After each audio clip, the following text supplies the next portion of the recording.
Ikaze muri Showbiz Box nanone. Ni Intore mu mfura Silent Fire Tiomaye na Billion African Black Dreamer Boy and Joy Speaker Boy alone to make a load of colors.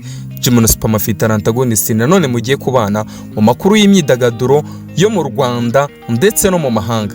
Keanu Reeves, umukinnyi wa filime w'umunyamerika ndetse gakora n'umuziki, wakinnye akanamenyekana muri filime y'uruhererekane John Wick, Speed, Point Break, Knock ndetse na Ballerina azagaragaramo mu mwaka wa 2025. Polisi yafashe amasaha 3 ye yari yaribwe muri Leta Zunze Ubumwe za Amerika, harimo n'isaha ihagaze akayabo k'amafaranga miliyoni 12 z'amafaranga y'u Rwanda. Izo saha 3 zihenze z'umukinnyi wa filime Keanu Reeves zari zibiwe mu mujyi wa Los Angeles muri Leta Zunze Ubumwe za Amerika.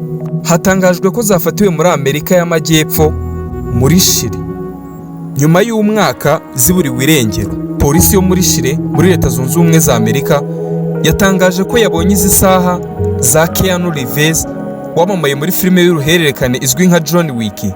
Muri izo saha 3 harimo isaha ya Rolex ifite agaciro k'amadolari 9,000 arenga miliyoni 12 z'amafaranga y'u Rwanda. Iyo saha yo mu bwoko bwa Rolex Submariner y'uyu mukinnyi wa filime yo yafatiwe mu mujyi wa Santiago. Polisi yo muri Chile yari iri mu mukwabo wo gukurikirana ibintu byari bimaze iminsi byibwa muri iki gihugu. Iyo saha ya Rolex ni saha Keanu Reeves yari yarahawe n'umwe mu bo bakinanye mu mwaka wa 2021 ubwo yari ari mu ifatwa ry'amashusho ya filime yiswe John Wick Chapter 4.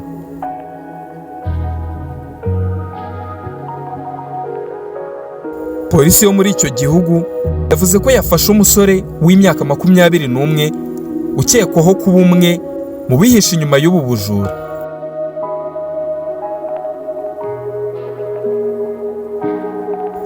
Reeves, uyu mukinnyi wa filime wamamaye muri filime zigiye zitandukanye harimo nka John Wick izindi nyinshi zigiye zitandukanye azakinamo nka Ballerina, yakunze kwibasirwa n'abajura ndetse kandi mu mwaka wa 2014 iwe mu rugo hinjiriwe n'abantu bashakaga kumwiba inshuro 2 mu minsi 3.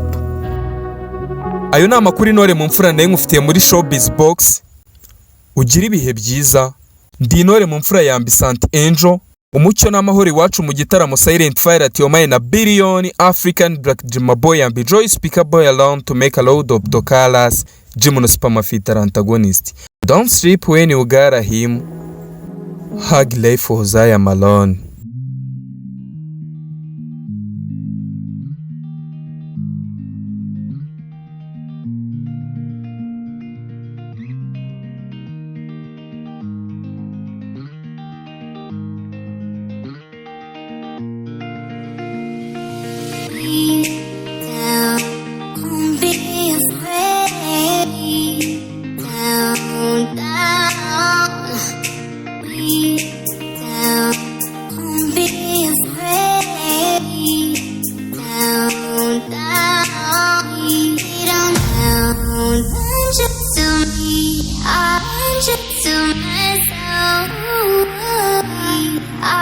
Cheat on them, just to me.